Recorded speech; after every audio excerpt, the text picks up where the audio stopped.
السلام عليكم ورحمة الله تعالى وبركاته.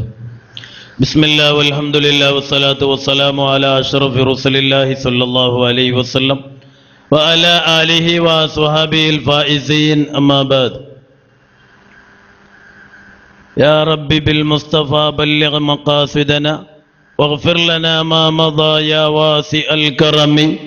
مولاي صل وسلم دائما أبدا على حبيبك خير الخلق كلهم.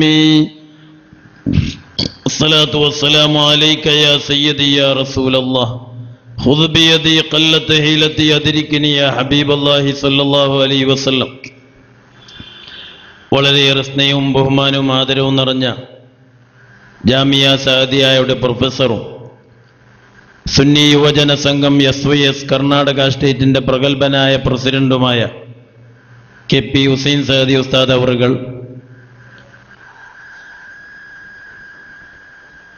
കിന്നിയ സഅദി ഉസ്താദ് അവറുകൾ, SSFന്റെയും SYSന്റെയും ജംഇയ്യത്തുൽ മുഅല്ലിമീന്റെയും കർമ്മധീരരായ പ്രവർത്തകന്മാർ, മൽജ ബാംഗ്ലൂർ ഇതിൻ്റെ പ്രസിഡന്റ് ജാവേദ് സാഹിബ് അവർകൾ, general secretary Nazeer Kammara, treasurer village ഐപവർ സൂപ്പർ മാർക്കറ്റിൻ്റെ MD ഇബ്രാഹിം ഹാജി, മറ്റ് പ്രവർത്തകന്മാർ, കേരളത്തിലെ കർണാടകയിലെ ഒരുപാട് ദൂരദിക്കുകളിൽ നിന്ന് ബാംഗ്ലൂരിൻ്റെ വിവിധ ഭാഗങ്ങളിൽ പ്രവാസികളായി ജീവിതം മുന്നോട്ട് കൊണ്ടുപോയിക്കൊണ്ടിരിക്കുന്ന സഹോദരന്മാർ, സ്നേഹിതന്മാർ, അല്ലാഹു സുബ്ഹാനഹു വ തആല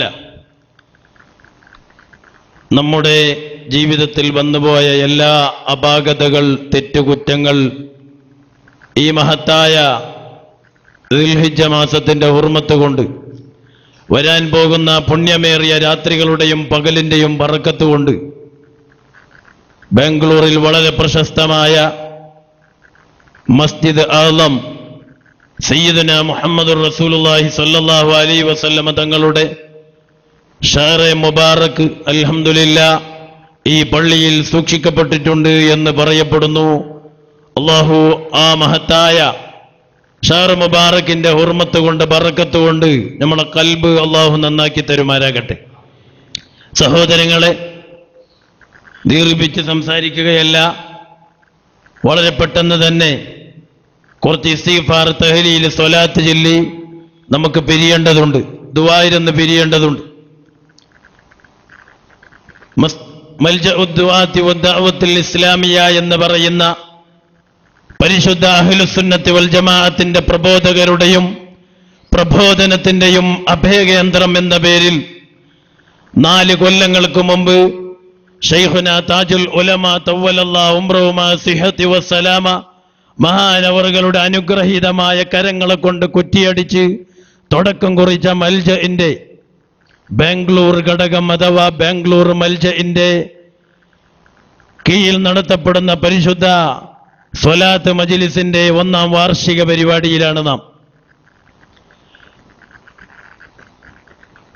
2011 ഒക്ടോബർ മാസം, ഇതേ മാസത്തിൽ HL ഇസ്ലാംപൂർ എന്ന് പറയുന്ന സ്ഥലത്ത് ഒരു ഹോട്ടലിന്റെ മുകൾ ഭാഗത്ത് 300ഓളം വരുന്ന കർമ്മധീരരായ പ്രവർത്തകന്മാരുടെ സാന്നിധ്യത്തിൽ വെച്ച് മൽജഇന്റെ ബാംഗ്ലൂർ ഘടകം രൂപീകരിക്കുകയും അന്ന് തന്നെ അവിടെ വെച്ച് ഒരു ദിക്ർ, സ്വലാത്ത്, ദുആന്റെ മജ്ലിസിന് തുടക്കം കുറിക്കുകയും 2ാമത്തെ ദിക്ർ, 2ാമത്തെ സ്വലാത്ത് 3 മാസം കഴിഞ്ഞ് ഇതേ പള്ളിയിൽ മസ്ജിദ് ആലമിൽ പള്ളിയിൽ വെച്ച് നടത്തപ്പെടുകയും 3ാമത്തെ ദിക്ർ, സ്വലാത്ത് തവക്കുൽ മസ്താൻ ദർഗാ ഹാളിൽ വെച്ച് നടത്തപ്പെടുകയും 4ാമത്തെ സ്വലാത്ത് കഴിഞ്ഞ റമദാനിന്റെ തലേ ദിവസം അല്ലെങ്കിൽ റമദാനിന്റെ ആദ്യത്തെ രാത്രിയിൽ നമ്മുടെ മർക്കസായ അൾസൂർ മർക്കസിൽ വെച്ച് നടത്തപ്പെടുകയും 5ാമത്തെ ദിക്ർ, സ്വലാത്ത് 1ാം വാർഷികത്തോടുകൂടി ഇതേ മസ്ജിദുൽ ആലമിൽ വീണ്ടും നമുക്ക് ഒരുമിച്ച് കൂടാൻ അല്ലാഹു അവസരം ഒരുക്കിയിരിക്കുന്നു. അൽഹംദുലില്ലാഹ്. സഹോദരങ്ങളെ, ദിക്ർ, സ്വലാത്ത്, ദുആ എന്നൊക്കെ പറയുമ്പോൾ അത് മനുഷ്യന്റെ ആത്മീയമായ പുരോഗതിയെ ശക്തിപ്പെടുത്തുന്നു എന്ന് മാത്രമല്ല, മനുഷ്യന്റെ ആത്മീയമായ പുരോഗതി ശക്തിപ്പെടലോടുകൂടി മനുഷ്യന്റെ ദുന്യവിയായ ആവശ്യങ്ങളും ദുന്യവിയായ ആവശ്യങ്ങളിലൂടെ ആ ദുന്യവിയായ ആവശ്യങ്ങൾ അള്ളാഹു പൊരുത്തപ്പെട്ട രീതിയിൽ വിജയിക്കുമ്പോൾ അതിലൂടെ ആഖിറവും വിജയിക്കുന്നു എന്ന വലിയ ഒരു ഉദ്ദേശം വെച്ചുകൊണ്ടാണ് ബാംഗ്ലൂരിൽ ഒരു ദിക്റിന്റെ സ്വലാത്തിന്റെ സദസ്സിന് രൂപം കൊടുത്തത്. അതല്ലാതെ ഇവിടെ നിന്ന് നിങ്ങളിൽ നിന്ന് പൈസ ഇങ്ങനെ എന്തെങ്കിലും പിരിച്ച് കൊണ്ടുപോയി മൽജയിൽ നടക്കുന്ന റിലീഫിന് വേണ്ടി ഒരു വലിയ ഒരു നഫ്, ഒരു ഉപകാരം ഇതിലൂടെ മൽജയിന്റെ റിലീഫിന് ഉപകരിക്കുമെന്നുള്ളൊരു ചിന്ത ഇതിന്റെ തുടക്കത്തിൽ തന്നെ നമുക്കോ നമ്മുടെ പ്രവർത്തകന്മാർക്കോ ഉണ്ടായിരുന്നില്ല. ഇവിടെ നിന്ന് കുറച്ച് പൈസ സംഭരിച്ച് കൊണ്ടുപോയി മൽജയിൽ കൊടുക്കുന്ന റിലീഫിന് ഉപകാരപ്പെടണമെന്നുള്ളൊരു ചിന്ത ഇതിന്റെ തുടക്കത്തിൽ തന്നെ ഇല്ല, ഇടയിലും തല്ല, ഇന്നുമില്ല, ഇനി എന്നും ഉണ്ടാകൂല എന്ന് നിങ്ങൾക്ക് ഞാൻ ഉറപ്പു തരികയാണ്. കാരണം മൽജയിൽ വേണ്ട പോലെ അവിടെ എല്ലാ മാസവും നടക്കുന്ന ദിക്ർ സ്വലാത്തിന്റെ സദസ്സിൽ ലക്ഷക്കണക്കിന് രൂപ, ഒരുപാട് കോഴികൾ, ഒരുപാട് ആടുകൾ, 12 കിൻഡല് 10 കിൻഡല് പഞ്ചസാരകള്, അതിന് പുറമെ ഒരുപാട് ക്യാഷുകൾ നേർച്ചയായി മാസാന്തം ആ ദിക്റിന്റെ സദസ്സിൽ വന്നുകൊണ്ടിരിക്കുകയാണ്. കഴിഞ്ഞ മാസം സെപ്റ്റംബർ മാസത്തിന്റെ ദിക്ർ സ്വലാത്തിന്റെ ദിവസം തന്നെയായിരുന്നു ഭാരത് ബന്ദ് എന്ന് പറയുന്ന ഒരു വലിയൊരു ഹർത്താൽ ഇന്ത്യ രാജ്യത്ത് നടന്നത്.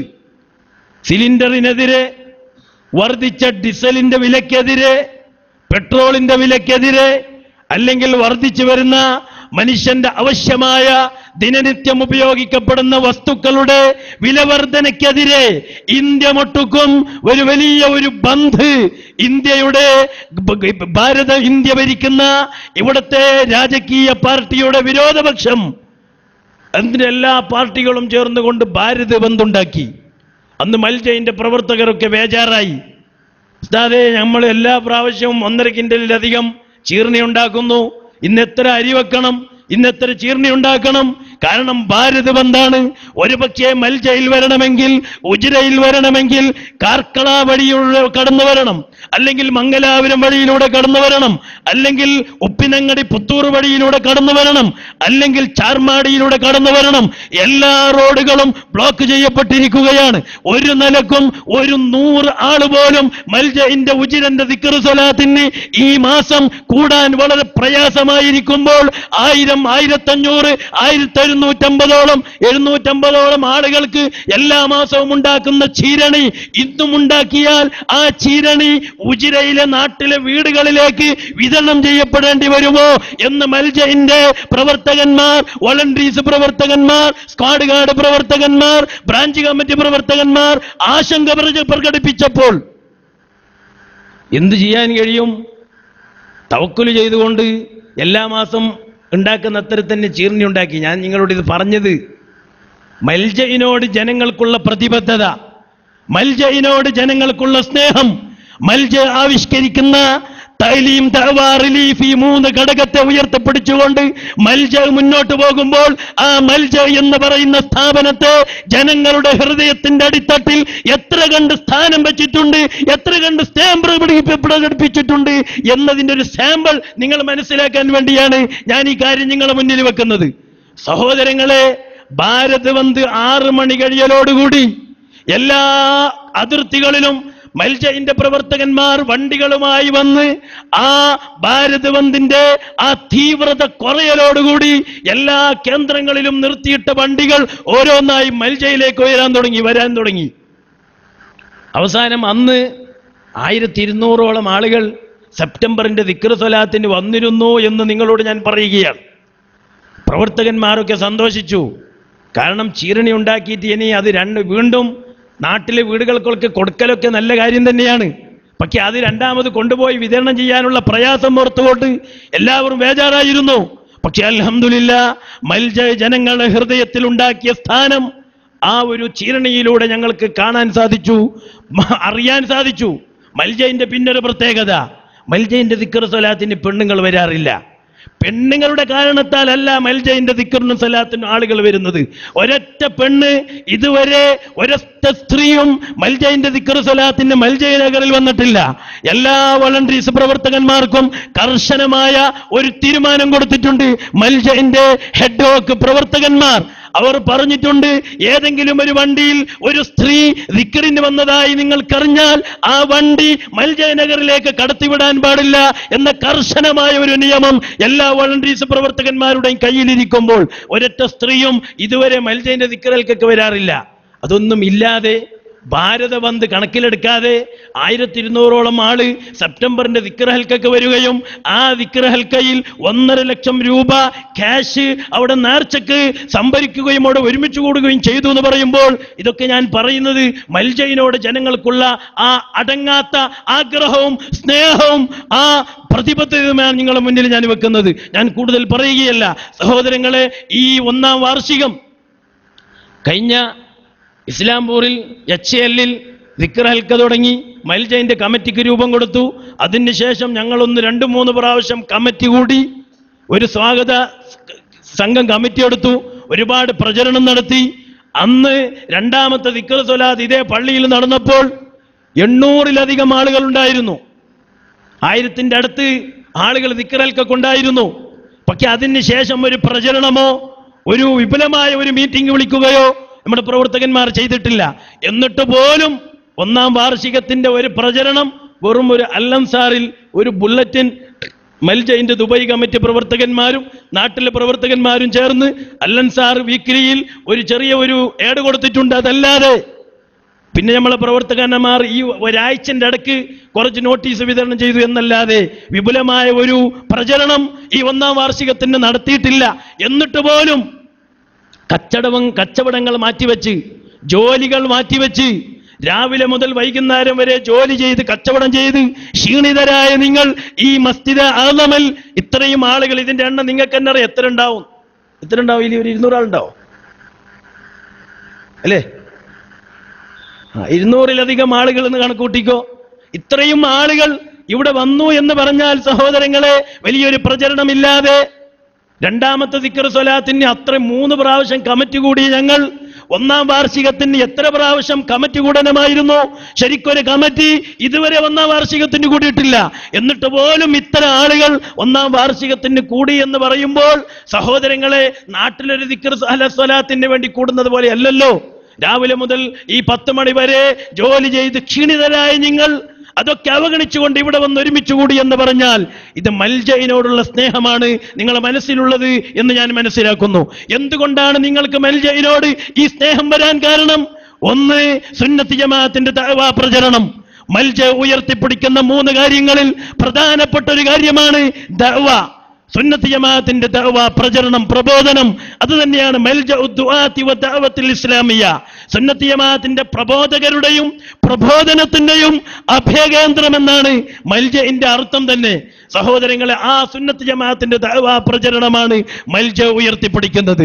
ഈ സുന്നത്ത് ജമാഅത്തിന്റെ ദഅവ പ്രചരണത്തിന് ഉപകാരപ്രദമാകുന്ന രീതിയിൽ തഅലീം, അവിടെ ദർസ് നടന്നുകൊണ്ടിരിക്കുന്നു. ചുറ്റുഭാഗങ്ങളിൽ ഇസ്ലാമിന്റെ പ്രാഥമിക പഠനം കാര്യങ്ങൾ പഠിപ്പിക്കുന്ന മദ്രസകൾ ശോഷണീയമായ സ്ഥലത്ത്, ശക്തി കുറഞ്ഞ സ്ഥലത്ത് അവിടെ മൽജയിന്റെ പ്രവർത്തകന്മാർ പോയി അവിടെ മദ്രസകൾക്ക് ശക്തി പകരുന്നു. അതിന്റെ വിഷയത്തിൽ സഹോദരങ്ങളെ, സുന്നത്ത് ജമാഅത്തിന്റെ ഒരു വിഷയമല്ലാതെ ഗ്രൂപ്പ് അടിസ്ഥാനത്തിൽ മൽജയിന്റെ പ്രവർത്തകർ അവിടെ അതിനെ ചിന്തിക്കാറില്ല. സുന്നത്ത് ജമാഅത്തിന്റെ ഏതൊരു ഗ്രൂപ്പിൽപ്പെട്ട മദ്രസയാണെങ്കിലും ബെൽത്തങ്കടി താലൂക്ക്, പുത്തൂർ താലൂക്ക്, ബണ്ടുവാൾ താലൂക്കിൽപ്പെട്ട 60ഓളം മഹല്ലുകളിൽ മൽജഇന്റെ ദഅവ റിലീഫ് തഅലീം നടക്കുന്നു. അതിന്റെ ഏരിയകളിൽ ഒരു മദ്രസ നിർമ്മിക്കുമ്പോൾ, ആ മദ്രസ പുനർനിർമ്മാണം നടത്തുമ്പോൾ അതിന് സാമ്പത്തികമായി കഴിവില്ലാത്ത മേഖലകളിൽ മൽജയിലേക്ക് ഒരു അപേക്ഷ തന്നാൽ 25,000 രൂപ ആ മദ്രസ നിർമ്മാണത്തിന് മൽജ കൊടുത്തിട്ടുണ്ട്. ഈ കൊടുക്കുമ്പോൾ സഹോദരങ്ങളെ, അത് ഏത് ഗ്രൂപ്പിന്റെ മദ്രസയാണ് എന്ന് മൽജ ഇതുവരെ ചിന്തിച്ചിട്ടില്ല. സുന്നത്ത് ജമാഅത്തിന്റെ ആശയം പഠിപ്പിക്കുന്ന മദ്രസ എന്ന് മാത്രമേ അവിടെ ചിന്തിച്ചിട്ടുള്ളൂ. ഒരുപാട് പ്രാവശ്യം മറുഭാഗത്തിന്റെ മദ്രസകൾക്ക് വരെ മൽജയിൽ നിന്ന് അതിന്റെ സഹായം കൊടുത്തിട്ടുണ്ട്. ഞാൻ ഈ പറയുന്നത് സഹോദരങ്ങളെ, സുന്നത്ത് ജമാഅത്തിന്റെ ആശയങ്ങളോട്, അതിന്റെ ദഅവാ പ്രവർത്തനങ്ങളോട് മൽജ കാണിക്കുന്ന പ്രതിബദ്ധത. കാരണം ആ മദ്രസയിൽ പഠിക്കുന്ന വിദ്യാർത്ഥികൾക്കറിയില്ല ഇതെന്ത് ഗ്രൂപ്പാണെന്ന്. കാരണം കക്കിഞ്ച എന്ന് പറയുന്ന ഒരു സ്ഥലമുണ്ട് ബെൽത്തങ്കടി താലൂക്കിൽ. അവിടെ 60-ലധികം വീടുകൾക്ക് മൽജ അരി കൊടുത്തുകൊണ്ടിരിക്കുന്നു. ആ ബെൽത്തങ്കടി കക്കിഞ്ചയിലെ ഖബർസ്ഥാനിൽ ഒരു ബോർഡ് വെച്ചിട്ടുണ്ട്. നിങ്ങൾ പോയി നോക്കിയാൽ നിങ്ങൾക്ക് കാണാം. ആ ഗ്രൂപ്പിന്റെ ആളുകൾക്കല്ലാതെ അവിടെ പെർമിഷൻ ഇല്ല എന്നാണ് ഖബർസ്ഥാനിൽ ബോർഡ് ഇട്ടിട്ടുള്ളത്. അതേസമയം ഞങ്ങൾ ആ നാട്ടിൽ പോയി പരിശോധന നടത്തിയപ്പോൾ കഞ്ഞി കുടിക്കാൻ ഗതിയില്ലാത്ത ചറ്റപ്പുരയിൽ താമസിക്കുന്ന സഹോദരങ്ങളെ, ചെറിയ ചറ്റക്കൂരകൾ 1 സെന്റ് 2 സെന്റിലുള്ള താമസിക്കുന്ന വീടുകൾ, ആ വീടുകളെ വലയം വെച്ചിരിക്കുന്നത് മതിലുകളല്ല, ഇഷ്ടികകളല്ല, കല്ലുകളല്ല, നാം പുതക്കുന്ന പുതപ്പുകളാണ്. ബെഡ്ഷീറ്റിൽ കവർ ചെയ്ത വീടുകൾ. റൂം ഡിവൈഡ് ചെയ്തിട്ടുണ്ട്. ഉടുക്കുന്ന തുണി മുറിച്ചിട്ട് കെട്ടിയിട്ട് റൂം വേറെ വേറെയാക്കിയിട്ടുണ്ട്. അതിന്റെ ഉള്ളിൽ ഞങ്ങൾ പോയി കടന്നു ചെന്നപ്പോൾ 4 കല്ല് വെച്ച് അതിന്റെ മുകളിൽ പലക വെച്ചിട്ട് കട്ടിലുണ്ടാക്കിയിട്ടുണ്ട് സഹോദരങ്ങളെ. അതിനുശേഷം കിച്ചൺ റൂമിലേക്ക് പോയപ്പോൾ മുകളിൽ പഞ്ചസാരയുടെ ഗോണി കെട്ടിയിട്ടാണ് അവിടെ കിച്ചൺ റൂമുള്ളത്. അതേസമയം മഴ വരുമ്പോൾ അവർക്ക് കിച്ചണില്ല, അടുപ്പില്ല, അടുപ്പിൽ തീ മൂട്ടാൻ കഴിയുന്നില്ല. ഇങ്ങനെ വളരെ പരാധീനതയോടുകൂടി, വളരെ ബുദ്ധിമുട്ടോടുകൂടി, സാമ്പത്തികമായ ഞെരുക്കത്തോടുകൂടി ജീവിക്കുന്ന 60ഓളം വീടുകളുള്ള ആ കക്കിഞ്ചയിൽ ഗ്രൂപ്പിന്റെ സ്ട്രോങ് അല്ലാതെ പാവപ്പെട്ട ഈ വീടുകൾക്ക് ഒരു 50 ഗ്രാം സരി കൊടുക്കാൻ ആ ഗ്രൂപ്പിന്റെ ആളുകൾക്ക് ചിന്തിക്കാനും കഴിഞ്ഞിട്ടില്ല, കൊടുക്കാനും കഴിഞ്ഞിട്ടില്ല എന്ന് നിങ്ങളോട് ഞാൻ പറയാൻ ഉദ്ദേശിക്കുകയാണ്. ആ വീടുകളിൽ ഞങ്ങൾ കയറി ചെന്നപ്പോൾ അവർക്ക് ഒരു ഗ്രൂപ്പ് അറിയില്ല. അവർ മുഹീദ്ദീൻ മാല പാടുന്നു, ബദർ മൗലൂദ് ഓതുന്നു, മങ്കൂസ് മൗലൂദ് ഓതുന്നു. പക്ഷേ അവരുടെ മേലാളന്മാർ ഗ്രൂപ്പിന് വേണ്ടി മാത്രം ആ ജമാഅത്തിനെ, ആ മഹല്ലിനെ ചൂഷണം ചെയ്യുകയാണ്. അവിടെ ഞങ്ങൾ 60 വീടുകൾ കരി കൊടുക്കുന്നു. കൂടുതൽ മൽജയിന്റെ പാവപ്പെട്ട പെൺകുട്ടികൾക്ക് കൊടുക്കുന്ന സ്വർണ്ണ വിതരണം നടന്നത് കക്കിഞ്ചയിലും അതിന്റെ തൊട്ടടുത്തുള്ള നെരിയ എന്ന് പറയുന്ന മഹല്ലത്തിലുമാണ്. ഞാൻ ഈ പറഞ്ഞത് സഹോദരങ്ങളെ, സുന്നത്ത് ജമാഅത്തിന്റെ ദഅവാ പ്രചരണത്തിന്റെ വിഷയത്തിൽ, റിലീഫിന്റെ വിഷയത്തിൽ ഗ്രൂപ്പ് വിരാന്ത് നമ്മളേത് ഗ്രൂപ്പാണെന്ന് എല്ലാവർക്കും അറിയില്ല, ഞാൻ എന്താണെന്ന് എല്ലാവർക്കും അറിയില്ല. ഞാൻ ബഹുമാനപ്പെട്ട ശൈഖുനാ താജുൽ ഉലമ, അള്ളാഹു ദീർഘായുസ്സും ആഫിയത്തും കൊടുക്കട്ടെ, മഹാനവറുകളുടെ നേതൃത്വത്തിൽ അവിടുത്തെ തഹത്തിലായി അവിടുത്തെ പൊരുത്തത്തിൽ 2 കൊല്ലം കോളേജിൽ പഠിച്ച ആളാണ്. അതിന് പുറമെ അവരുടെ പേരക്കുട്ടിയെ കല്യാണം കഴിച്ച ആളുമാണ് ഞാൻ. ഇപ്പോൾ താജുൽ ഉലമന്റെ പുതിയ അപ്പള, പുള്ളിന്റെ മാപ്പള. അതിന് പുറമെ ഇന്ന് കേരള SYSന്റെ ചീഫ് അമീറായി, ഹജ്ജ് സെല്ലിന്റെ ചീഫ് അമീറായി മക്കയിലും മദീനയിലും ലോകം മുഴുവനും എല്ലാ നെറ്റുകളിലും എല്ലാ ഇന്റർനെറ്റുകളിലും പിടിച്ച ഒരു ഫോട്ടോ ഉണ്ടായിരുന്നു. ഒരു മാസത്തിനിടക്ക് ബഹുമാനപ്പെട്ട ശൈഖുന അൽ ഖാദി ഉമർ എന്ന പേരിൽ അറിയപ്പെടുന്ന പൊസോട് തങ്ങൾ ഉസ്താദ് സയ്യിദ് ഉമർ അൽ ഫാറൂഖ് അൽ ബുഖാരി, അള്ളാഹു ദീർഘായുസ്സും ആഫിയത്തും കൊടുക്കട്ടെ, ബഹുമാനപ്പെട്ട ഖലീൽ തങ്ങൾ ഉസ്താദിന്റെ ജ്യേഷ്ഠനാണ് ഉമർ അൽ ഫാറൂഖ് അൽ ബുഖാരി പൊസോട് തങ്ങൾ. കേരള SYS ഹജ്ജ് സെല്ലിന്റെ ചീഫ് അമീറായി 1 മാസത്തോളമായി ബഹുമാനപ്പെട്ട താജുൽ ഉലമയുടെയും MA ഉസ്താദിന്റെയും ബഹുമാനപ്പെട്ട ശൈഖുന ഖമറുൽ ഉലമ AP ഉസ്താദിന്റെയും ആ ആജ്ഞ സ്വീകരിച്ചുകൊണ്ട് അവരുടെ വാക്കുകൾക്ക് വില കൊടുത്തുകൊണ്ട് ഓവറായ ഷുഗറുണ്ട്, ഒരുപാട് രോഗങ്ങളുണ്ട്. എന്നിട്ട് 1 മാസത്തോളമായി മക്കയിലും മദീനയിലും ഹജ്ജാജികൾക്ക് അമീറായി നേതൃത്വം കൊടുത്തുകൊണ്ടിരിക്കുന്നു. ബഹുമാനപ്പെട്ട പൊസോട് തങ്ങൾ ഉസ്താദിന്റെ സ്വന്തം സ്ഥാപനമാണ് മൽഹർ നൂറുൽ ഇസ്ലാമി താലീമി. അതിനൊരു ഹജ്ജ് സെല്ലുണ്ട്. ആ ഹജ്ജ് സെല്ലിൽ ചീഫ് അമീറായിട്ട് ഹജ്ജാജികളെ കൊണ്ടുപോകുന്ന കാലത്ത് വരെ ഉസ്താദ് പോയത് ദുൽഹിജ്ജ മാസം പിറന്നതിന്റെ ശേഷമാണ്. അതേസമയം കേരള SYSന്റെ ഹജ്ജ് സെല്ലിന്റെ ചീഫ് അമീറായി പോയത് ദുൽഖഅദ് 10 കഴിഞ്ഞതിന്റെ ശേഷം 1 മാസത്തിലധികമായി മക്കത്ത് ഹജ്ജാജികൾക്ക് സേവനം ചെയ്യുന്നു. സുന്നത്ത് ജമാഅത്തിന്റെ സാദാത്തുക്കളുടെ ഉലമാക്കളുടെ ആ നിർദ്ദേശം പാലിച്ചുകൊണ്ട് ഒരുപാട് മഹല്ലത്തുകളിൽ വിവാദങ്ങൾ ഉണ്ടായ മഹല്ലുകളിൽ ഇനി ഈ ശരീഅത്ത് നിയമം വളരെ ധൈര്യത്തോടുകൂടി മറുപടി പറയാൻ ആരുണ്ട് എന്ന് ചോദിച്ചപ്പോൾ നമ്മുടെ നേതാക്കന്മാർ പറഞ്ഞു കൊടുത്ത പേര് ബഹുമാനപ്പെട്ട ശൈഖുന പൊസോട് തങ്ങൾ ഉസ്താദിന്റെ പേരാണ്. ഒരുപാട് സംയുക്ത ജമാഅത്തുകളിൽ ബഹുമാനപ്പെട്ട ശൈഖുന പൊസോട് തങ്ങൾ ഉസ്താദ് അവറുകൾ ധൈര്യത്തോടുകൂടി ഖാദിയായി സേവനം ചെയ്തുകൊണ്ടിരിക്കുന്നു. ആ മഹാനവറുകളുടെ ഭാര്യയുടെ അനുജത്തിയാണ് ഞാൻ കല്യാണം കഴിച്ചത്. ആ ബഹുമാനപ്പെട്ട ഉസ്താദിന്റെ കീഴിൽ 5 വർഷം ദർസിലോതി പഠിച്ചിട്ടാണ് ഞാൻ കോളേജിൽ പോയത്. അപ്പൊ ഞാൻ എന്തെന്ന് ഇപ്പൊ എല്ലാവർക്കും മനസ്സിലായില്ലേ? പക്ഷേ ഞങ്ങൾ അതിന്റെ പ്രവർത്തകരാണെങ്കിലും വളരെ നീചമായ രീതിയിൽ വെറും പിരാന്ത് തലക്ക് പിടിച്ച്, നിങ്ങൾക്കറിയില്ലേ സഹോദരങ്ങളെ, അവരുടെ പ്രസിഡന്റ് എന്ന് അറിയപ്പെടുന്ന കാളമ്പാടി മുഹമ്മദ് മുസ്ലിയാർ, അള്ളാഹുയുടെ ദർജകൾ ഉയർത്തി കൊടുക്കട്ടെ, മഹാനവറുകൾ വഫാത്തായി കഴിഞ്ഞ ഈ മാസം. ആ വഫാത്തായിട്ട് മയ്യത്ത് കടത്തിയപ്പോൾ മയ്യത്ത് സന്ദർശിക്കാൻ, ഒന്ന് യാസീൻ ഓതി ദുആരക്കാൻ നമ്മുടെ ശൈഖുനാ നേതാവ് ഖമറുൽ ഉലമാ പി ഉസ്താദ് അവർകൾ മലപ്പുറം ജില്ലയിലെ കാളമ്പാടിയിൽ ആ കാളമ്പാടി ഉസ്താദിന്റെ ജനാസ സന്ദർശിക്കാൻ പോയപ്പോൾ പിരാന്ത് തലക്ക് മൂത്ത ആ ഗ്രൂപ്പ് പിരാന്തന്മാർ ഉസ്താദിന്റെ വണ്ടി തടയുകയും കൊല്ലാൻ വേണ്ടി വരെ മുദ്രാവാക്യം വിളിക്ക് കൊല്ലാൻ മുന്നോട്ട് വരാൻ പോയ ആ ഗ്രൂപ്പിനെ സംബന്ധിച്ച് എന്ത് പറയാനാണ്? അവരെ കൊണ്ട് കഴിയുമോ ഒരു 50 ഗ്രാം സരി കൊടുക്കാൻ, ഒരു കിഡ്നി ഫെയിലായ രോഗിന്റെ ഡയാലിസിസിന് സഹായിക്കാൻ? ഞാനീ പറഞ്ഞു വരുന്നത് സഹോദരന്മാരെ, നമ്മക്കോ നമ്മളെ നേതാക്കന്മാർക്കോ അന്ധമായ ഗ്രൂപ്പ് വിരോധമില്ല. നമുക്കുള്ളത് സുന്നത്ത് ജമാഅത്തിന്റെ ദഅ്വാ പ്രവർത്തനം. സലഫി, ജമാഅത്തെ ഇസ്ലാമി, തബ്ലീഗ്, ഇവിടത്തെ തീവ്രവാദികൾ, അവരെ ഇരുത്തണ്ടോടത്ത് ഇരുത്തണം. അവർക്ക് സലാം പറയാൻ പാടില്ല, അവരെ കല്യാണത്തിന് കൂടാൻ പാടില്ല, അവരെ പൊരകുടിക്ക് വിളിക്കാൻ പാടില്ല, അവർക്ക് പെണ്ണിനെ കൊടുക്കാൻ പാടില്ല, അവരെ പെണ്ണിനെ കെട്ടാനും പാടില്ല. തർക്കുൽ മുവാലാത്ത്, സലഫിനെ സലഫിയായി കണ്ട് കാണുമ്പോൾ മുഖം തിരിച്ചു കൊള്ളണം. ഇതാണ് നമ്മുടെ സുന്നത്ത് ജമാഅത്തിന്റെ ആശയം. മറുഭാഗത്തിന് അതുണ്ടോ ഇല്ലേ എന്ന് അവരുടെ പ്രവർത്തനങ്ങൾ കണ്ടവർക്കൊക്കെ അറിയാം. അത് പറയലല്ല നമ്മുടെ ഉദ്ദേശം. അപ്പൊ നമ്മക്ക് ആശയ തീവ്രതയാണ്. സുന്നത്ത് ജമാഅത്തിൽ അടിയുറച്ച് വിശ്വസിക്കുക, പ്രവർത്തിക്കുക മാത്രമല്ല, സുന്നത്ത് ജമാഅത്തിന്റെ വിരോധികളെ ഇരുത്തണ്ടോടത്തിരുത്തുക. ഇരുത്തിയപ്പോൾ എന്തുണ്ടായി നിങ്ങൾക്കറിയില്ലേ? സലഫി എത്ര ഗ്രൂപ്പ് ഉണ്ട് എന്ന് നമ്മൾ അതിന്റെ സ്പെഷ്യലിസ്റ്റ് ഉണ്ട് കർണാടകയിലെ ബഹുമാനപ്പെട്ട തോക്കെ മുഹ്യത്തിൽ കാമിസക്കാഫ് ഉസ്താദ് അവറുകൾ, അള്ളാഹു ദീർഘായുസ്സും ആഫിയത്തും കൊടുക്കട്ടെ, നേരത്തെ ഇവിടുന്ന് പ്രസംഗിച്ചിട്ട് പോയവർ. അപ്പോൾ ഞങ്ങൾ വരുമ്പോൾ അതായിരുന്നു ചർച്ച. നമുക്കറിയില്ലേ വിഷയം? ആൾ പറയുന്നു സലഫി 12 ഗ്രൂപ്പ് ഉണ്ട് ഇപ്പോൾ കേരളത്തിൽ. സലഫി 12 ഗ്രൂപ്പ് ഉണ്ട്. നമ്മളെ സ്നേഹിതന്മാരൊക്കെ അങ്ങോട്ടും ഇങ്ങോട്ടും മാലുന്നുണ്ട്. അവരും പറയുന്നത് ശരിയല്ലേ, ഇവരും പറയുന്നത് ശരിയല്ലേ.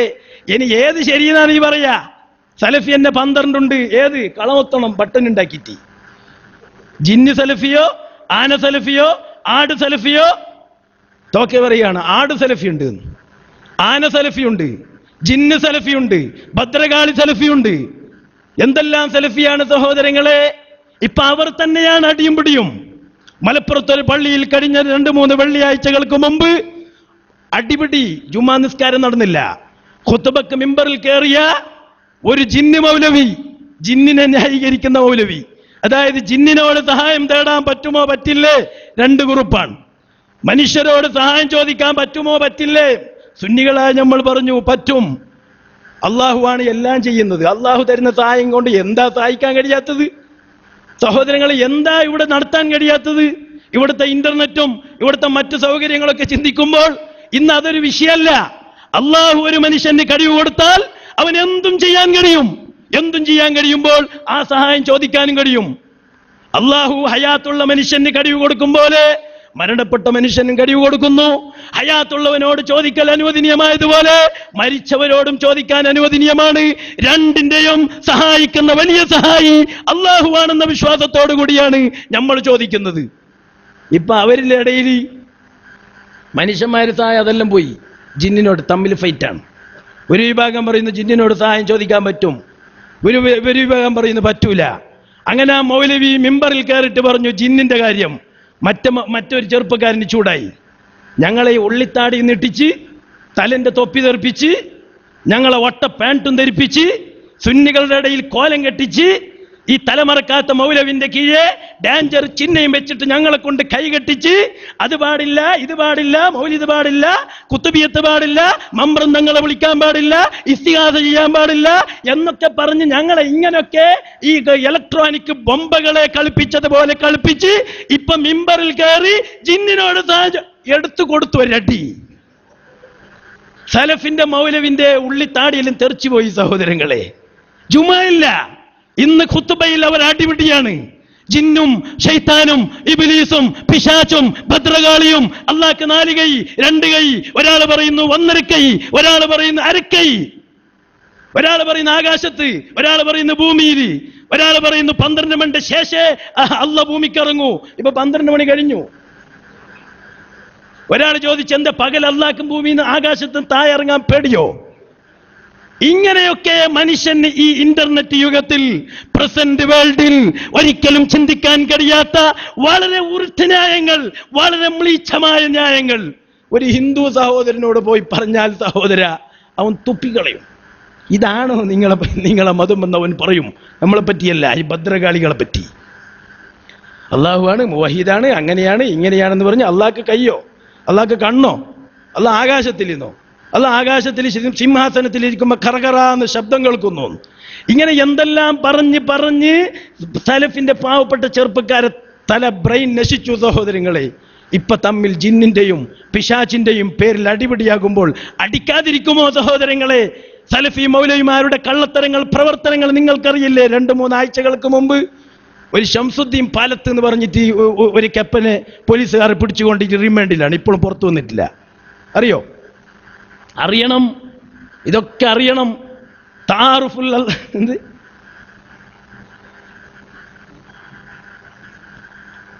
എതിർഭാഗം അറിയുമ്പോഴാണ് അതിൻ്റെ നേരെ വിപരീതമായ കാര്യങ്ങൾ മനസ്സിലാവുക. എല്ലാം അറിയണം. നമ്മളെ കൂട്ടത്തിലുണ്ടാവും കുറെ ഉള്ളിത്താടി വെച്ച ചെറുപ്പം, ഇപ്പൊ കാണുന്നില്ല എന്ന് മാത്രം. 12 ഗ്രൂപ്പായപ്പോ കാണുന്നില്ല. മുമ്പ് ചോദിച്ചിരുന്നു, അതങ്ങനല്ലേ ഇങ്ങനല്ലേ? അവരും പറയുന്നത് ശരിയല്ലേ? ഇപ്പൊ ഏത് ശരിയെന്ന് പറയും? ഏത് 12ലാണ് നീ കുടുങ്ങുക സഹോദര? അതുകൊണ്ട് ഞാൻ പറഞ്ഞു വരുന്നത്, സുന്നത്ത് ജമാഅത്തിന്റെ ദഅവയിൽ മാത്രം നാം ശ്രദ്ധ കേന്ദ്രീകരിച്ചപ്പോൾ നമുക്കിടയിൽ പ്രശ്നമില്ല. നമുക്ക് മറ്റു ഗ്രൂപ്പിന്റെ ഉലമാക്കളുടെ, നമ്മൾ എ പി ഉസ്താദ്, ബഹുമാനപ്പെട്ട താജുൽ ഉലമ കണ്ടില്ലേ സഹോദരങ്ങളെ? മസ്ജിദ് തഖ്വ മംഗലാപുരത്തൊരു പള്ളി നിർമ്മിച്ചു. ഞങ്ങൾ എന്ന് പറഞ്ഞാൽ എ പി ഉസ്താദ്, ഞങ്ങൾ എന്ന് പറഞ്ഞാൽ അതിൻ്റെ ഒരു ഇതാണ് ഞങ്ങൾക്ക്. എന്ത്? പണ്ട് പാമ്പ് കൊത്തിയിട്ട് ഒരാൾ മരിച്ചു, പാമ്പ് കടിച്ചിട്ട് മരിച്ചപ്പോൾ അയാളെ മയ്യത്ത് കുളിപ്പിക്കാൻ വേണ്ടി വെള്ളം ചൂടാക്കുന്നു. വെള്ളം ചൂടാക്കുമ്പോൾ ഞാഞ്ഞൂല് നക്കിൾ ഇപ്പുറത്തെന്ന് പറഞ്ഞ്, കണ്ട ഞങ്ങളോട് കളിച്ചാൽ ഇങ്ങനെ ഉണ്ടാവും. നക്കിളിന് എന്തെങ്കിലും കഴിയോ? കൊത്താൻ കഴിയോ? കടിക്കാൻ കഴിയോ? ഒന്നും കഴിയില്ല. ഒരേ വിഷയത്തിൽ നക്കിളും പാമ്പും ഒരുപോലെയാണ്. നക്കിളും എഞ്ഞു നടക്കുന്നു, പാമ്പും എഴിഞ്ഞു നടക്കുന്നു. അപ്പോൾ നക്കിൾ പറഞ്ഞു, ഞങ്ങളെല്ലാം എഴിഞ്ഞു നടക്കുന്ന കൂട്ടത്തിൽ ഒരുപോലെയാണ്, അതുകൊണ്ട് ഞങ്ങളോട് കളിച്ചാൽ അങ്ങനെ. അതുകൊണ്ട് ഞങ്ങളെന്ന് പറയുന്നത്, അങ്ങനെയുള്ള എ പി ഉസ്താദ് ഞങ്ങൾക്കുണ്ടായല്ലോ, അൽഹംദുലില്ലാ. അള്ളാഹു ദീർഘായുസ്സും ആഫിയത്തും കൊടുക്കട്ടെ. ഖമറുൽ ഉലമ, താജുൽ ഉലമ, നൂറുൽ ഉലമ സഹോദരങ്ങളെ പറയാൻ മാത്രം ഉണ്ട്. വെറുതെ അല്ല ഈ ഉലമായിന്റെ മുന്നിൽ ഓരോരോ പ്രത്യേകത അവർക്ക് അള്ളാഹു കൊടുത്തത്, ജനങ്ങളെ കൊണ്ട് പറയിപ്പിച്ചത്. അപ്പൊ ഞാൻ പറഞ്ഞു വരുന്നത് സഹോദരങ്ങളെ, സുന്നത്ത് ജമാഅത്തിന്റെ ദഅവ പ്രചരണ പ്രബോധനം, അതിൽ മാത്രം നമ്മൾ ശ്രദ്ധ കേന്ദ്രീകരിച്ചപ്പോൾ നമ്മൾ കുറച്ചേ പ്രവർത്തിച്ചിട്ടുള്ളൂ. അപ്പൊ തന്നെ അവരുടെ ഇടയിൽ പിളർപ്പായി, അടിയായി, ഗുൽമാലായി. നമ്മൾക്ക് കത്തിയെടുക്കേണ്ടി വന്നിട്ടില്ല, നമ്മൾക്ക് ബാളെടുക്കേണ്ടി വന്നിട്ടില്ല, നമ്മൾക്ക് ബോംബ് നിർമ്മിക്കേണ്ടി വന്നിട്ടില്ല, നമ്മൾക്ക് ഗൂഢാലോചന നടത്തേണ്ടി വന്നിട്ടില്ല, നമ്മൾക്ക് അവർ പരിപാടി വെക്കുമ്പോൾ പോലീസ് സ്റ്റേഷനിൽ കംപ്ലൈന്റ് കൊടുക്കേണ്ടി വന്നിട്ടില്ല, അവർ ക്ലിപ്പുകൾ കാണിക്കുമ്പോൾ പോലീസുകാർ ഇടപെടിച്ചിട്ട് അതിനെ റദ്ദ് ചെയ്യേണ്ടി വന്നിട്ടില്ല. അതൊക്കെ ചെയ്തത് നമ്മളെതിരാണ്. അവർ തന്നെ അടിപിടിയായി, ഗുൽമാല. ഇനി കുറച്ചു കാലം കഴിയുമ്പോൾ സലഫി ഉണ്ടാകുമോ? നിങ്ങൾ ചിന്തിച്ചു നോക്കുക. തിരുവനന്തപുരത്ത് ഒരു നാട്ടിൽ നിന്ന് മുഴുവൻ സലഫികളും, അവിടെ മുജാഹിദാണ്, ഇവിടെയാണ് സലഫി. അതിന് ശരിക്കുള്ളൊരു പേര് എവിടെയില്ല. കേരളത്തിൽ മുജാഹിദ്, പിന്നെ കർണാടകത്തിലെത്തിയ സലഫി, ഉത്തരേന്ത്യയിലെത്തിയാൽ അഹ്ലെ ഹദീസ്, പിന്നെ സൗദിയിലെത്തിയാൽ വഹാബി. തമിഴ്നാട്ടിലെ അണ്ണാച്ചികളുടെ എന്ത് പേരുണ്ടെന്ന് അറിയില്ല, ചോദിക്കണം നമുക്ക്. സലഫിക്ക് എന്ത് പേര് തമിഴ്നാട്ടിൽ? സഹോദരങ്ങളെ, അങ്ങനെയാണ്. ശരിക്കൊരു പേരില്ല, ഓന്തിനെ പോലെ നിറം മാറിക്കൊണ്ടിരിക്കുകയാണ്. ശരിക്കൊരാശയത്തിൽ അവർക്ക് ഉറച്ചു നിൽക്കാനും കഴിയില്ല. ഇങ്ങനെ തെമ്മാടികളായി കള്ളത്തരം ചെയ്ത് സുന്നത്ത് ജമാഅത്തിൽ നിന്ന് പാവപ്പെട്ടവർ അടർത്തിയെടുക്കാൻ ശ്രമിച്ചപ്പോൾ അവർ തന്നെ അടർന്നുപോയി. തിരുവനന്തപുരത്ത് ഒരു വിഭാഗം 12 ജിന്നിൽ പെടുന്ന, ആനിൽ പെടുന്ന, ആടിൽ പെടുന്ന, പിശാച്ചിൽ പെടുന്ന, ഭദ്രകാളിൽ പെടുന്ന എന്ന് ചിന്തിച്ച് അവരൊക്കെ സുന്നത്ത് ജമാഅത്തിലേക്ക് തിരിച്ചു വന്നു. ഇനി ഈ ഒരു പരിപാടി ഞങ്ങൾക്ക് വേണ്ട, ഞങ്ങൾക്ക് പണ്ടത്തെ സുന്നത്ത് ജമാഅത്തിന്റെ മതി, 20 റക്അത്ത് തറാവീഹ് തന്നെ മതി, അറബിയിലുള്ള ഖുത്ബ തന്നെ മതി, ആണുങ്ങൾ മാത്രം പള്ളിക്ക് പോകുന്ന പള്ളി മതി. ഇങ്ങനെ ചിന്തിച്ച് സുന്നത്ത് ജമാഅത്തിലേക്ക് തിരിച്ചു വന്നു. ചുരുക്കത്തിൽ സഹോദരങ്ങളെ, മൽജവും സുന്നത്ത് ജമാഅത്തിന്റെ ആശയത്തിന്റെ മുൻതൂക്കം കൊടുക്കുന്നു. അതിനിടയിൽ ഗ്രൂപ്പിന്റെ പിരാന്ത് മൂത്തിട്ട് പാവപ്പെട്ട കഞ്ഞി കുടിക്കാൻ ഗതിയില്ലാത്തവർ, അവർക്കൊന്നും അറിയില്ല. അപ്പൊ ഞാൻ പറഞ്ഞു വന്നത്, സുന്നത്ത് ജമാഅത്തിന്റെ ദഅവാ പ്രചരണ പ്രബോധനങ്ങളിലേക്ക് മുൻതൂക്കം കൊടുത്തുകൊണ്ട് അതിന് ആവശ്യമായ റിലീഫ് പ്രവർത്തനം, അതിനാവശ്യമായ തഅലീം പ്രവർത്തനം. ബെൽത്തങ്കടി താലൂക്കിന്റെ ചില ഏരിയകളിൽ 6 കിലോമീറ്റർ പോകണം മക്കൾക്ക് മദ്രസയിലേക്ക്. ഞങ്ങളോട് വന്നിട്ട് പറഞ്ഞു, ഉസ്താദ് നിങ്ങൾ അരി കൊടുക്കുന്നു, നിങ്ങൾ ഒരുപാട് ചെയ്യുന്നു, ഞങ്ങൾക്കൊരു മദ്രസ ഉണ്ടാക്കി തരണം. ഞങ്ങൾ തന്നെ അവിടെ ഉള്ളത് ഷെഡിലാണ്, ദബ്ബിന്റെ ഷീട്ടിട്ടുള്ള ഒരു ഷെഡിലാണ്. അരിയൊക്കെ അവിടെ തന്നെ വെക്കും, ഞങ്ങളും മുത്താലിമ്യങ്ങളും അവിടെ തന്നെ കിടക്കും. എല്ലാവരും നിങ്ങളൊക്കെ പലരും കണ്ടിട്ടുണ്ടാവും. രാത്രി അരി തിന്നാൻ എലി വരും. എലി ഞങ്ങളുടെയും മുത്താലിമ്യങ്ങളുടെയും സർക്കസ് കളിച്ചിട്ടാണ് ഈ അരി തിന്നാൻ പോകുന്നത്. പലരുടെയും കാല് മാന്തിയിട്ടുണ്ട്, എൻ്റെ കാല് വരെ എലി മാന്തിയിട്ടുണ്ട്. അവിടെയാണ് ഞങ്ങൾ കിടക്കുന്നത്. ഞങ്ങൾക്ക് തന്നെ ശരിക്കും കിടക്കാൻ സ്ഥലമില്ല. ആര് വന്നാലും ഞങ്ങൾ അറ്റാക്ക് ചെയ്യാം. ഒരു വാച്ച്മാൻ ഇല്ല, ഒരു ഭദ്രമായ റൂമില്ല, ഒരു ഭദ്രമായ വാതിലില്ല. അവിടെയാണ് ഞങ്ങൾ കിടക്കുന്നത്. അള്ളാഹും ബദരീങ്ങളും അള്ളാഹുവിന്റെ ബദരീങ്ങൾ കാക്കുന്നത് മാത്രം അള്ളാഹു നമ്മളെ രക്ഷപ്പെടുത്തട്ടെ. അപ്പൊ അവർക്ക് മദ്രസ നിർമ്മിക്കാൻ ഞങ്ങളെ കൊണ്ട് സാധിച്ചില്ല. അപ്പൊ ഞങ്ങൾ പറഞ്ഞു, ചെറിയൊരു ആശ്വാസം, നിങ്ങൾക്ക് ദൂരല്ലേ പ്രശ്നം. അപ്പൊ വീട്ടിൽ നിന്ന് മദ്രസയിലെത്താൻ ഒരു ഓട്ടോറിക്ഷ ഉണ്ടാക്കി കൊടുത്തു. വീട്ടിൽ നിന്ന് മദ്രസയിലേക്ക്, മദ്രസയിൽ നിന്ന് വീട്ടിലേക്ക്. അതിന് 2500 റുപ്യ ഞങ്ങളും അതിന്റെ വാടക കൊടുത്തുകൊണ്ടിരിക്കുന്നു. ബെൽത്തങ്കടി ടൗണിൽ യാത്രക്കാർക്ക് നിസ്കരിക്കാൻ സ്ഥലമില്ല. സുന്നി സെന്റർ നമ്മുടെ പ്രവർത്തകന്മാർ അവിടെ റൂം വാങ്ങി വാടക കൊടുത്തു. വാടക തികയുന്നില്ല. മൽജയിനെ സമീപിച്ചു. ഒരു വിഹിതം മാസാന്തം മൽജ കൊടുത്തുകൊണ്ടിരിക്കുന്നു. അതിന് പുറമെ സഹോദരങ്ങളെ, നിങ്ങൾക്കറിയാം, 600-ലധികം വീടുകൾക്ക്, 60 മഹല്ലത്തുകളിൽ 600-ലധികം വീടുകൾക്ക് 5 കിലോ 10 കിലോ അങ്ങനെ 30 കിൻഡൽ അരി കൊടുത്തുകൊണ്ടിരിക്കുന്നു. ചുരുക്കത്തിൽ സഹോദരങ്ങളെ, വലിയൊരു റിലീഫ് മൽജ തുടങ്ങിയിട്ട് 1.5 കൊല്ലമായി. നമ്മുടെ സമുദായത്തിൽ, ഞാൻ അവസാനിപ്പിക്കുന്നു, നമ്മുടെ സമുദായത്തിൽ കിഡ്നി ഫെയിലറായ രോഗികൾ വർദ്ധിച്ചുകൊണ്ടിരിക്കുകയാണ്. ഒരുപാട് കേസുകൾ കിഡ്നി ഫെയിലായി ഏത് ടെസ്റ്റ് നടത്തിയിട്ടും എനിക്കറിയില്ല. നിന്റെ ബ്ലഡിൽ നിന്ന് നീ കുടിച്ച വെള്ളം, മൂത്രമായിട്ട് പുറന്തള്ളുന്ന വെള്ളം, ആ ബ്ലഡിൽ നിന്ന് വേർതിരിക്കാൻ നിന്റെ കിഡ്നിക്ക് കഴിയില്ല. അതുകൊണ്ട് നിന്നെ കൊണ്ടുവന്ന് ഹോസ്പിറ്റലിൽ അഡ്മിറ്റ് ചെയ്ത് ഡയാലിസിസ് ബ്ലോക്കിൽ കിടത്തി നിന്റെ ബ്ലഡിനെ പുറത്തെടുത്ത് ആ ബ്ലഡിൽ നിന്ന് മൂത്രം വേർതിരിച്ച് പുറത്തു കളഞ്ഞ് ആ ബ്ലഡ് റിട്ടേൺ നിന്റെ തടിയിലേക്ക് കയറ്റണം. ഈ പ്രക്രിയയാണ് ഡയാലിസിസ്. ഇതിന് 600 റുപ്യ കുറഞ്ഞിട്ട് ചെലവുണ്ട്. കൂടുതൽ ചിലപ്പോൾ ബ്ലഡ് കയറ്റണം, ഇഞ്ചക്ഷൻ കയറ്റണം, രോഗിന്റെ കൂടെ ഒരാൾ പോകണം, അവന് ചിലപ്പോൾ ഓട്ടോറിക്ഷ അല്ലെങ്കിൽ കാറ് സ്പെഷ്യൽ വിളിച്ചിട്ട് കൊണ്ടുപോകണം. ചുരുക്കത്തിൽ 1000 രൂപ മുതൽ 2400 രൂപ വരെ ഒരു കിഡ്നി ഫെയിലായ രോഗിക്ക് ഒരു ഡയാലിസിന് ചെലവാകുന്നു എങ്കിൽ, നമുക്ക് ആദ്യമായി ഒരു കിഡ്നി ഫെയിലായി ഡയാലിസിസ് ചെയ്യുന്ന ഒരു രോഗി അപേക്ഷ കൊണ്ടെത്തുന്നു. കാസർഗോഡാണ് അയാൾ താമസിക്കുന്നത്. കാസർഗോഡ് ജാമ്യ സയ്യിദയുടെ അടുത്ത് കളനാടിൽ താമസിക്കുന്ന ഒരു സഹോദരൻ, ഞാൻ അവസാനിപ്പിക്കുന്നത് മാത്രം പറഞ്ഞ് അവസാനിപ്പിക്കുന്നു. നിങ്ങൾ ഇതിന്റെ ഗൗരവം മനസ്സിലാക്കാൻ വേണ്ടി ഞാൻ നിങ്ങളെ ഉണർത്തുകയാണ്. അയാൾ ഞങ്ങൾക്കൊരു അപേക്ഷ തന്നിട്ട് പറഞ്ഞു, തങ്ങളെ നിങ്ങൾ അരി കൊടുക്കുന്നു, അങ്ങനെ ചെയ്യുന്നു, ഇങ്ങനെ ചെയ്യുന്നു, പക്ഷേ എനിക്ക് 30,000 റുപ്യ എനിക്ക് മാസാന്തം ഡയാലിസിസിന് ചെലവുണ്ട്. എനിക്ക് 25 സെന്റ്, 1 സെന്റിന് 1 ലക്ഷം രൂപ വില വരുന്ന നല്ല ഒരു പറമ്പ് എനിക്കുണ്ട്, നല്ല ഒരു വീടുണ്ട്.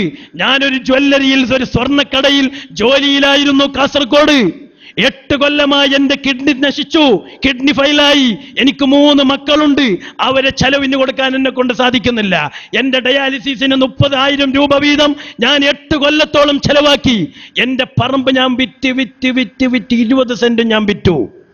പുര നിൽക്കുന്ന 5 സെന്റ് സ്ഥലവും അന്ന് കെട്ടിയ ഒരു ടെറസ് വീടും അതും കൂടി വിറ്റിട്ടൊരു ചറ്റപ്പരയിലോ വാടകക്കോ താമസിക്കാമെന്ന് വിചാരിച്ച് ഞാൻ അതിന് ഒരു ബ്രോക്കറെ വിളിച്ച് അതിന്റെ കച്ചവടം ഉറപ്പിച്ചപ്പോൾ എൻ്റെ നാട്ടുകാരായ ആളുകൾ വന്നിട്ട് പറഞ്ഞു, സഹോദര, നിന്റെ കിഡ്നിക്ക് ഡയാലിസിസിന് വേണ്ടി ഞങ്ങളൊരു ഫണ്ട് ഉണ്ടാക്കുന്നു, ഒരു കമ്മിറ്റി ഉണ്ടാക്കുന്നു. നിങ്ങൾ ആ വീട് വിൽക്കണ്ട. നിങ്ങൾ വീട് വിട്ടിട്ട് ഡയാലിസിസ് ചെയ്താൽ ജീവിച്ചാൽ തന്നെ, കൂടുതൽ ജീവിച്ചാൽ ഒരു 5 കൊല്ലം ജീവിക്കും. ഈ 5 കൊല്ലത്തിന്റെ ജീവിതത്തിന് വേണ്ടി നിങ്ങൾ ഈ 5 സെന്റ് വീടും ഈ സ്ഥലവും 5 സെന്റിലുള്ള വീടും നിങ്ങൾ വിറ്റിട്ട് അവസാനം നിങ്ങൾ ഈ ലോകത്ത് നിന്ന് വിട പറഞ്ഞാൽ, നിങ്ങൾക്കുണ്ടായ 2 പെൺകുട്ടികളും 1 ആൺകുട്ടിയും 3 ചെറിയ മക്കൾ, നിങ്ങളെ ഭാര്യ, വിധവയായ ഭാര്യ, ഏത് ആളുടെ മുന്നിലേക്കാണ് അവർ താമസിക്കാൻ പോവുക? അവർ വാടകക്ക് താമസിച്ചാൽ അവരെ വാടക ഈ ചെറിയ മക്കൾ കൊടുക്കാൻ കഴിയുമോ? ഈ ഭാര്യക്ക് കൊടുക്കാൻ കഴിയുമോ? അതുകൊണ്ട് സഹോദര, അയാളോട് തങ്ങളായിരുന്നു, തങ്ങളെ നിങ്ങൾ ഈ സ്ഥലം വിൽക്കണ്ട, നിങ്ങളെ മക്കളെ അനാഥകളായാലും അവർ വേറെ ഒരു മുതലാളി അവരെ പുറക്ക് വാടക കൊടുക്കുന്ന ഒരവസ്ഥ ഉണ്ടാകണ്ട. നിങ്ങളെ ഭാര്യ വിധവയായി ഒരു മുതലാളിന്റെ വാടക വീട്ടിൽ താമസിക്കുന്ന അവസ്ഥ ഉണ്ടാകണ്ട. നിങ്ങളെ സ്ഥലം വിൽക്കണ്ട. ഫണ്ടുണ്ടാക്കി പത്രത്തിൽ പരസ്യം കൊടുത്തു. ആ ഇടക്കാണ് അയാൾ എനിക്കൊരു അപേക്ഷ തരുന്നത്. ഞങ്ങൾ പറഞ്ഞു, ഞങ്ങളിത് ബെൽത്തങ്കടി താലൂക്കാണ്. ബെൽത്തങ്കടി താലൂക്കിന്റെ ചുറ്റുഭാഗത്തന്നെ പൂർത്തിയായിട്ടില്ല ഈ അരി കൊടുത്തിട്ട്. കാസർഗോഡ് എന്ന് പറഞ്ഞാൽ ബെൽത്തങ്കടി താലൂക്കിൽ നിന്ന് 90 കിലോമീറ്റർ ഉണ്ട്. അവിടേക്ക് ഞങ്ങൾ റിലീഫ് ഒരിക്കലും എത്തൂല. ഈ അടുത്ത കാലത്തൊന്നും എത്തൂല. ഒരു 10-50 കൊല്ലം കഴിയും എത്താൻ. അങ്ങനെ പറഞ്ഞപ്പോൾ അയാൾ എൻ്റെ മുഖത്ത് നോക്കിയിട്ട് ഒരു കാര്യം പറഞ്ഞു, നിങ്ങളെ മൽജ വലുതാവും, വലിയ വലിയ ബിൽഡിങ്ങുകളൊക്കെ ഉണ്ടാവും, വലിയ വലിയ റിലീഫ് ഉണ്ടാകും. അന്ന് ഞാനുണ്ടാകൂല. ഞങ്ങളെപ്പോലെയുള്ള കിഡ്നി ഫെയിലായ രോഗികൾ അന്ന് ഈ ഭൂമി ലോകത്തുണ്ടാവൂല എന്ന് പറഞ്ഞപ്പോൾ സഹോദര കണ്ണെന്ന് വെള്ളം പറഞ്ഞു, ദുഃഖം പൊട്ടിപ്പോയി. എന്നിട്ട് വന്നു ഞങ്ങളെ വോളണ്ടറീസ് പ്രവർത്തകന്മാരെ, ബ്രാഞ്ച് കമ്മിറ്റി പ്രവർത്തകന്മാരെ, മൽജന്റെ മറ്റുള്ള സ്ക്വാഡ് പ്രവർത്തകന്മാരെ കൂട്ടി ഞങ്ങളൊരു കൂടിയാലോചന നടത്തി. എന്തും പുറത്തേക്ക് കൊടുക്കണ്ട.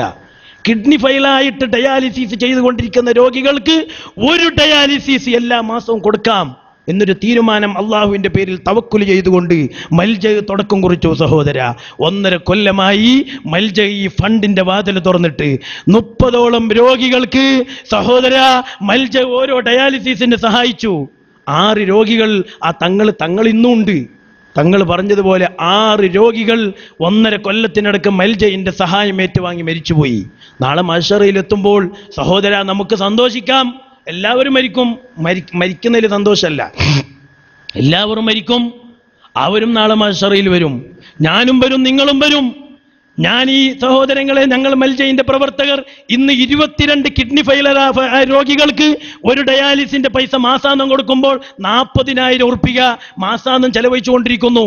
1000 ഉണ്ട്, 1200, 1400, 1600, 1800, 2000, 2400.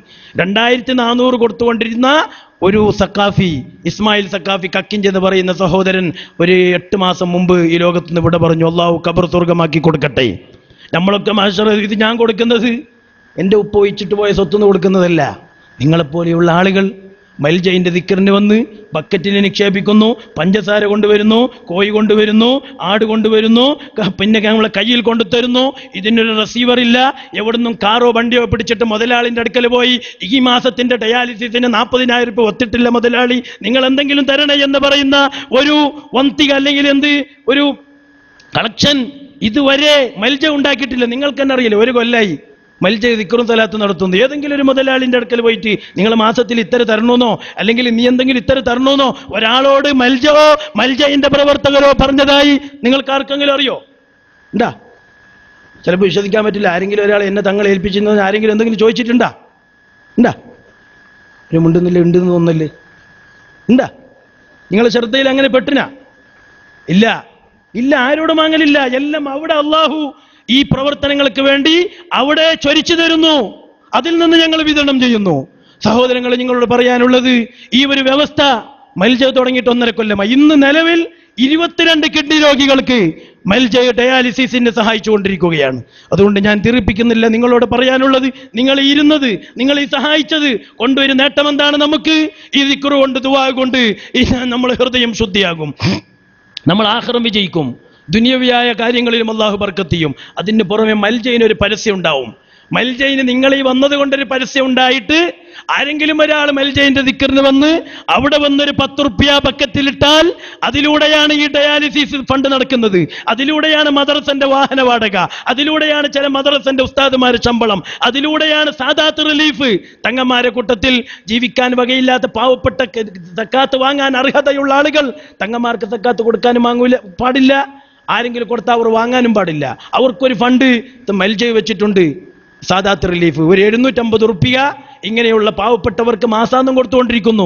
ഈ 10 രൂപയിൽ നിന്ന് ഇങ്ങനെയുള്ള റിലീഫ് വ്യവസ്ഥകളാണ് സഹോദരങ്ങൾ നടന്നുകൊണ്ടിരിക്കുന്നത്. അപ്പൊ ഞാൻ കൂടുതൽ നിങ്ങളോട് വിശദീകരിക്കുകയല്ല. എല്ലാ ആളുകളും കൂടുതലും ബെൽത്തങ്കടി മംഗലാപുരം ഭാഗത്തുള്ള ആളുകളാണ്. കുറച്ച് ആളുകൾ കേരള മലബാരികളും ഈ മലബാർ ഭാഗത്തുള്ളവരും ഉണ്ടാകും. എല്ലാവരും മനസ്സിലാക്കണം. നിങ്ങളെ സ്നേഹിതന്മാർക്ക് ഇതിനെപ്പറ്റി പരിചയപ്പെടുത്തി കൊടുക്കണം, മനസ്സിലാക്കി കൊടുക്കണം. എന്നിട്ട് മൽജയിനെ നിങ്ങൾ എങ്ങനെയെല്ലാം സഹായിക്കാൻ കഴിയുമോ, പ്രചരിപ്പിക്കാൻ കഴിയുമോ, നിങ്ങൾക്ക് പ്രചരിപ്പിക്കണമെന്ന് സാന്ദർഭികമായി ഞാൻ ഉണർത്തുകയാണ്. സഹോദരങ്ങളെ, മൽജയിന്റെ ഉയർച്ചയ്ക്ക് വേണ്ടി നിങ്ങൾ ദ്വാരക്കണം. മൽജയിൽ 3 ഏക്കർ സ്ഥലമുണ്ട്. ഇതുവരെ ഒരു ബിൽഡിംഗ് ഉണ്ടാക്കാൻ കഴിഞ്ഞിട്ടില്ല. മാസാന്തം 1,000-2,000 ആളുകൾ ദിക്റിന് വരുന്നവർക്ക് ഒരു ദിക്റിൻ്റെ ഹാളിൻ്റെ പണി തുടങ്ങിയിട്ടുണ്ട്. അതിൻ്റെ പില്ലർ കോൺക്രീറ്റിൻ്റെ പണിയൊക്കെ കഴിഞ്ഞു. അതിൻ്റെ ട്രസ്റ്റിൻ്റെ മാടിൻ്റെ പണിയുണ്ട്. അതിന് വേണം ഒരു 30 ലക്ഷം റുപ്യ. വലിയ ഹാളാണ്. 90 ഫീറ്റ് അകലവും 170 ഫീറ്റോളം നീളമുണ്ട്. വലിയ ഹാളാണ്. എല്ലാ പണിയും കഴിഞ്ഞു. തുറന്ന ഹാളാണ്. മതിലൊന്നും കെട്ടാനില്ല. അതിന് ഒരു 30 ലക്ഷം റുപ്യ വേണം. ആരെങ്കിലും ദിക്റിന് വരാത്തവരുണ്ടെങ്കിൽ നിങ്ങൾ വന്ന് അതൊക്കെ കാണണമെന്ന് സാന്ദർഭികമായി ഉണർത്തുകയാണ്. നിങ്ങൾ മൽജയിൻ്റെ ഉയർച്ചയ്ക്ക് വേണ്ടി ദ്വാരക്കണം. മൽജയിൻ്റെ ആ ഹാളിൻ്റെ മാട് ആയി കിട്ടാൻ വേണ്ടി നിങ്ങൾ ദ്വാരക്കണം. അള്ളാഹു തൗഫീക്ക് നൽകട്ടെ. സഹോദരങ്ങൾ, ഈ സദസ്സിൽ ഒരുപാട് ആളുകൾ ദ്വാരക്കാൻ വേണ്ടി ഏൽപ്പിച്ചവരുണ്ട്.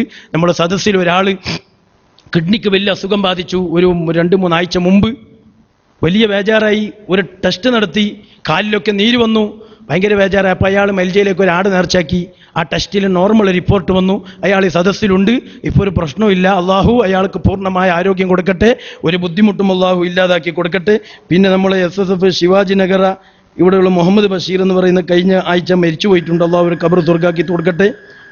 പിന്നെ മൽജയ് ബംഗളൂരിൻ്റെ ഇതിൽ നിന്ന് ഒരു സാദാത്ത് റിലീഫ്, ഒരു ഡയാലിസിസും ഇതുവരെ കൊടുത്തുകൊണ്ടിരുന്നു. അതിന് പുറമെ ഇപ്പോൾ ഒരു 1.5 വയസ്സുള്ള ഒരു ഉമറാത്ത് എന്ന് പറയുന്നൊരു കുട്ടി അംഗവികലനാണ്. തീരെ സുഖമില്ലാണ്ട് ഹോസ്പിറ്റലിലാണ്. ആ കുട്ടിൻ്റെ ചികിത്സയ്ക്ക് വേണ്ടി എത്ര റുപ്യ? 2,000 റുപ്യ ഇവിടുന്ന് നമ്മളെ പ്രവർത്തകന്മാർ കൊടുക്കാമെന്ന് ഇവിടുന്ന് തീരുമാനിച്ചിട്ടുണ്ട്. അള്ളാഹു തൗഫീക്ക് നൽകുമാരാകട്ടെ. പിന്നെ സഹോദരൻ, നിങ്ങൾ കേട്ടല്ലോ ബ്ലഡിൻ്റെ ഗ്രൂപ്പ് ടെസ്റ്റ്. 50 ആളുകൾ ഗ്രൂപ്പ് ടെസ്റ്റിൽ പങ്കെടുത്തു. അവർക്കൊക്കെ ഒരു മൽജയിൻ്റെ ഒരു ഗുരുത്ത് ചീട്ട് ഹോസ്പിറ്റലിൻ്റെ പേരോടുകൂടി അവർക്കുള്ള ബ്ലഡിൻ്റെ ഗ്രൂപ്പ് തിരിച്ച് കൊടുത്തിട്ടുണ്ട്. ഇൻഷാ അല്ലാഹ് ബ്ലഡ് ഗ്രൂപ്പ് വളർന്ന് അത് ബ്ലഡ് ബാങ്കായി ആരെങ്കിലും നമ്മൾ പ്രവർത്തകന്മാർക്ക് അത്യാസന്ന നിലയിൽ ഒരു ഗ്രൂപ്പിൻ്റെ ബ്ലഡ് വേണ്ടി വരുമ്പോൾ 1,000-2,000 ഉറുപ്പ്യ കൊടുത്തിട്ട് പോലും ചില ഗ്രൂപ്പ് കിട്ടാതിരിക്കുമ്പോൾ മൽജയിൻ്റെ ബ്ലഡ് ബാങ്കിൽ നിന്ന് ആ മനുഷ്യൻ്റെ ജീവൻ രക്ഷിക്കാൻ, മൽജയിൻ്റെ ബ്ലഡ് ബാങ്കിൽ നിന്ന് ബ്ലഡ് വിതരണം ചെയ്ത് ഒരു മനുഷ്യൻ്റെ ജീവൻ രക്ഷിക്കാൻ സാധിക്കും. അള്ളാഹു തൗഫീക്ക് നൽകുമാരാകട്ടെ.